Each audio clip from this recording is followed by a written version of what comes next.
All right, let's get to another segment. It's another basketball segment. We're going to go by the numbers this week, Cedric, and everybody's talking about March Madness, Selection Sunday coming up. Who's on the bubble? Who's off the bubble? Give us a number to keep in mind as we think about NCAA tournament selections. I'm going with number 6, and that's the amount of teams I think from the Big 12 that are going to make the NCAA tournament. This is not going to make me very popular in Austin, and they hate me anyway. I don't think the Texas Longhorns are going to make it into the tournament. I think they're going to lose to the Kansas Jayhawks and Oklahoma Sooners, who have been a favorite of Joe Lunardi for ESPN. The bracketologist, I think they're out too. Losing at the buzzer to West Virginia didn't help their cause. So I'm going Texas Tech, Kansas State, Kansas, Baylor, Iowa State, TCU. 6 teams from the Big 12 get in. Yeah, and I think there's as many as 8 being talked about as potential NCAA tournament teams, with TCU also in the mix. They did win, beating Oklahoma State in the first round of the Big 12 tournament, so where's their stock? But here's my number, Cedric. I'm going with 7.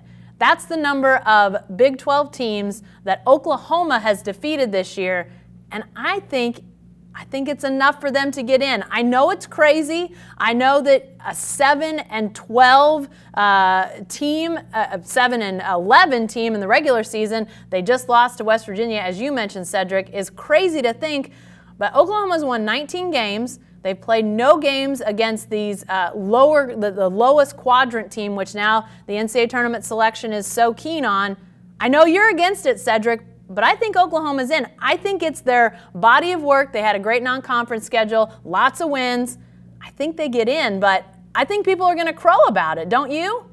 I know they will, and especially if they get in at 7-11 and the 8-10 Texas Longhorns are left holding the bag. Yeah. Texas didn't take care of business in non-conference, and that's going to hurt them, I think. They beat North Carolina, which was a quality win.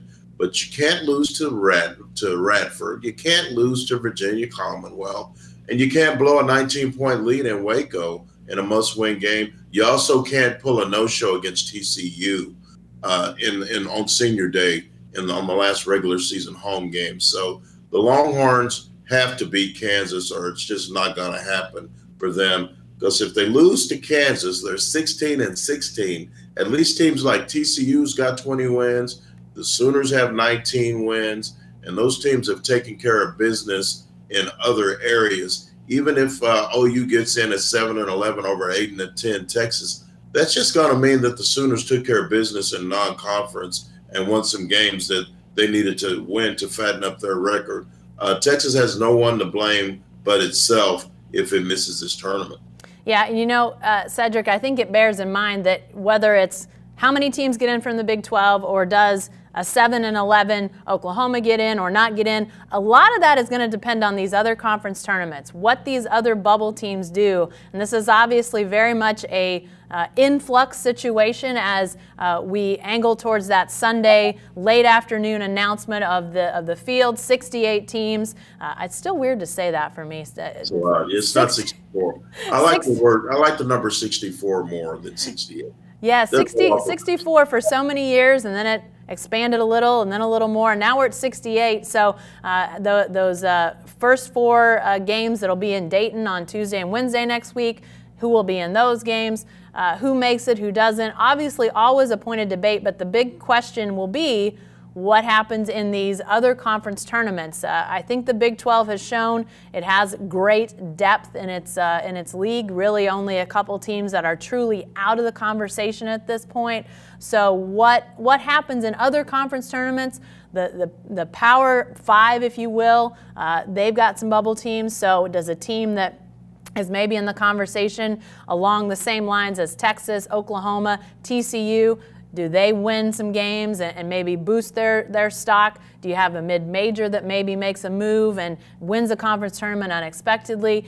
It's really it's always fun to me to have these debates, and you always are mindful, at least I am, Cedric, of teams in past years. You know, Maryland, Baltimore County a year ago, Loyola Chicago making it all the way to the Final Four. You wonder, who's that team this year? But you also think, is there a chance that one of those teams that could be that team gets left out entirely because of a Texas, an Oklahoma, a TCU. It could happen, but you're always looking for that next upset, that next Cinderella. Who's it going to be? I don't know who it's going to be, but it's always got to be a dance, don't you think, with the selection committee looking at these Power 5 teams versus the mid-major teams?